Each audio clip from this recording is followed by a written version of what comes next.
सबसे पहली चीज तो बीसीसीआई को इस चीज को एक्सेप्ट ही नहीं करना चाहिए था कि पाकिस्तान के साथ मैच इंडिया करे।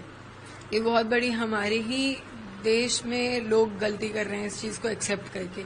बीसीसीआई की इमोशंस मुझे लगता है ही नहीं उन 26 परिवार की तरफ। वो 26 परिवार, उसके बाद ऑपरेशन सिंदूर में मारे गए जवान, इन सब की मौत आपके लिए कोई फर्क नहीं है। इन सब की शहादत आपके लिए कोई मत वैल्यू नहीं रखती। शायद इसलिए क्योंकि आपके घर से कोई नहीं गया। बीसीसीआई के जितने भी लोग हैं उनकी फैमिली से कोई नहीं गया, इसलिए कोई नहीं बोल रहा, शायद इसलिए कोई रिएक्शन नहीं दे रहा। दूसरी चीज, ये क्रिकेटर्स हमारे कहाँ सो रहे हैं। सबसे ज्यादा अगर बोला जाता है कि नेशनैलिटी है किसी में तो क्रिकेटर्स में होती है, जितना मैंने सुना है, जितना मैंने समझा है। इसीलिए क्रिकेट को एक नेशनल गेम की तरह देखा जाता है, जबकि हॉकी हमारा नेशनल गेम है। उसके बाद एक भी क्रिकेटर, एक दो के अलावा क्रिकेटर्स आए नहीं है ये बोलने कि नहीं हमें इंडिया पाकिस्तान का मैच बायकॉट करना है, हम पाकिस्तान के साथ नहीं खेलना चाहते। आप स्टैंड लो ना। बीसीसीआई की इतनी हिम्मत थोड़ी ना है कि आपके ऊपर बंदूक रख के आपको गेम खिलवा देगी। आप स्टैंड लीजिए अपने देश के लिए, वो भी नहीं ले रहे हैं। उसके बाद मैं ये लोगों से, आप सबसे, जो स्पॉन्सर्स इस गेम को स्पॉन्सर कर रहे हैं, जो टीवी चैनल, सोनी चैनल इसको दिखा रहा है, मैं उन सबसे पूछना चाहती हूँ, आपके अंदर इंसानियत, आपके अंदर आपके 26 लोगों के लिए जो नेशनैलिटी है वो खत्म हो चुकी है। क्योंकि स्पॉन्सर्स तो मिल ही गए इन लोगों को, सोनी ने इसको दिखाने के लिए एग्री भी किया है, ऊपर से इतना प्रचार चल रहा है, इतना ज्यादा उस चीज को लेके दिखा रहे हैं कि ये इंडिया पाकिस्तान, ऑपरेशन सिंदूर के बाद इंडिया पाकिस्तान का पहला मैच है। दिमाग खत्म है आप लोगों का, इमोशंस खत्म है।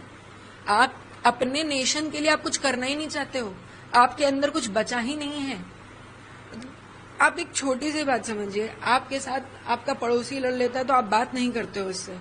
आपके पड़ोसी मुल्क ने आके आपके देश में घुस के आपके लोगों को हिंदू पूछ के मारा है, और आप उसकी शक्ल देख के उसके साथ एक मैच खेलोगे? इतनी आपके अंदर इतना भी कुछ बचा है? मर चुके, आंख का पानी खत्म है, इन लोगों का कुछ नहीं बचा है। शायद ये टॉपिक मैं समझ पा रही हूँ और ये नहीं समझ पा रहे हैं। मैं 28 साल की हूँ और मुझे इतना समझ में आ रहा है कि इस मैच से जितना भी रेवेन्यू बनेगा, क्योंकि आखिर में ये बात पूरी पैसे की बनती है, जितना भी इस मैच से रेवेन्यू बनेगा, ये रेवेन्यू किस चीज के लिए यूज होगा? सिर्फ और सिर्फ पाकिस्तान इसको टेररिज्म में यूज करेगा, क्योंकि पाकिस्तान में आया हुआ 1 रुपए मात्र टेररिज्म में जाता है। वो देश सिर्फ आतंकवाद देश है। जब आपको ये बात पता है, जब आपके देश में इतनी बार टेररिज्म अटैक हो चुका है, तो आप उस देश के साथ मैच खेलोगे, आप उन्हें रेवेन्यू दोगे, आप उन्हें फिर तैयार करोगे कि वो आके हमें दोबारा मारें, हमारे देश में दोबारा घुसें, दोबारा मारें, क्योंकि मजबूत करोगे ना आप उन्हें। मुझे नहीं समझ में आता क्यों। आप लोगों के जरिए मैं हाथ जोड़ के, जितने भी लोग मुझे सुन सकते हैं ना, उन सबसे ये बोलूंगी, बायकॉट करिए इस मैच को, मत देखिए। आप उस दिन मैच मत देखिए, देखने मत जाइए, टीवी मत ऑन करिए मैच के टाइम पे। आप नहीं खोलोगे, उनकी व्यूअरशिप नहीं आएगी, उनके पास पैसे नहीं आएंगे, तो शायद हम एक बदलाव ला सकें। इतना आपको लगता है जो स्टैंड लेना चाहिए था, चाहे गवर्नमेंट हो, बीसीसीआई हो या अन्य लोगों को हो, ऐसे प्रेस पब्लिक को भी, वो नहीं लिया गया? बिल्कुल नहीं लिया गया। गवर्नमेंट ने बोला था कि इंडिया पाकिस्तान का मैच नहीं होगा, इंडिया पाकिस्तान डायरेक्टली नहीं खेलेगी, ना पाकिस्तान इंडिया के लैंड में आएगा, ना इंडिया पाकिस्तान के लैंड में आएगा। तो बीसीसीआई ने एक नया रास्ता निकलवा दिया कि हम दूसरे देश में जाके खेल लेंगे। दुबई में एक गेम हो रहा है, उनका है कि ये डायरेक्ट थोड़ी है, डायरेक्ट इंडिया पाकिस्तान थोड़ी है, तो एशिया वर्ल्ड कप है, उसमें हम खेलना चाह रहे। अरे कोई भी हो, XYZ, पहले तो एशिया वर्ल्ड कप में पाकिस्तान इन्वॉल्व क्यों है?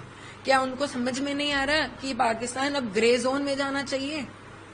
क्यों कोई भी देश पाकिस्तान को अलाउ करता है इस सब चीजों के लिए? क्या आप पीड़ित नहीं हुए हो पाकिस्तान से? कौन सा देश बचा है जो टेररिज्म से पीड़ित नहीं है?